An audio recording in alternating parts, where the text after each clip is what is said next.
CRB వాళ్ళు కూడా ఒక గైడ్ లైన్స్ ఇవ్వటం, ఎంహెచ్ వాళ్ళు కూడా ఒక గైడ్ లైన్స్ ఇవ్వటం, అంటే state government coordination, inter district coordination, inter state కోఆర్డినేషన్తో మళ్ళీ గర్వంగా చెప్పాలి అధ్యక్ష నేను. ఎందుకంటే లాస్ట్ గవర్నమెంట్లో ఏ సిపి అదర్ రాష్ట్రాలు ఏ సిపి కానీ ఏ ఎస్పీ కానీ ఎవరు ఏ డీసీపీ కానీ ఎవరు కూర్చున్నా గాంజా ఎక్కడి నుంచి వస్తుందంటే ఆంధ్రప్రదేశ్ నుంచి, డ్రగ్స్ ఎక్కడి నుంచి వస్తుందంటే ఆంధ్రప్రదేశ్ నుంచి వచ్చే చెప్పి పొజిషన్ నుంచి డ్రగ్స్ని ఎలా అరికట్టాలో, గాంజాని ఎలా అరికట్టాలో ఆంధ్రప్రదేశ్ చూసి నేర్చుకునే పొజిషన్కి 20 నెలల కాలంలో మేము తీసుకొచ్చాం అధ్యక్ష.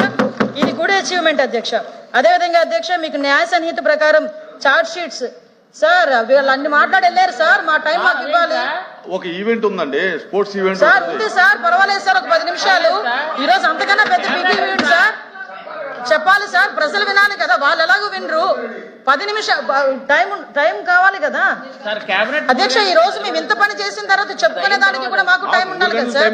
ఇనాగ్రేషన్ ఈ రోజు ఫిల్లింగ్ చార్జ్ షీట్స్ కూడా అధ్యక్ష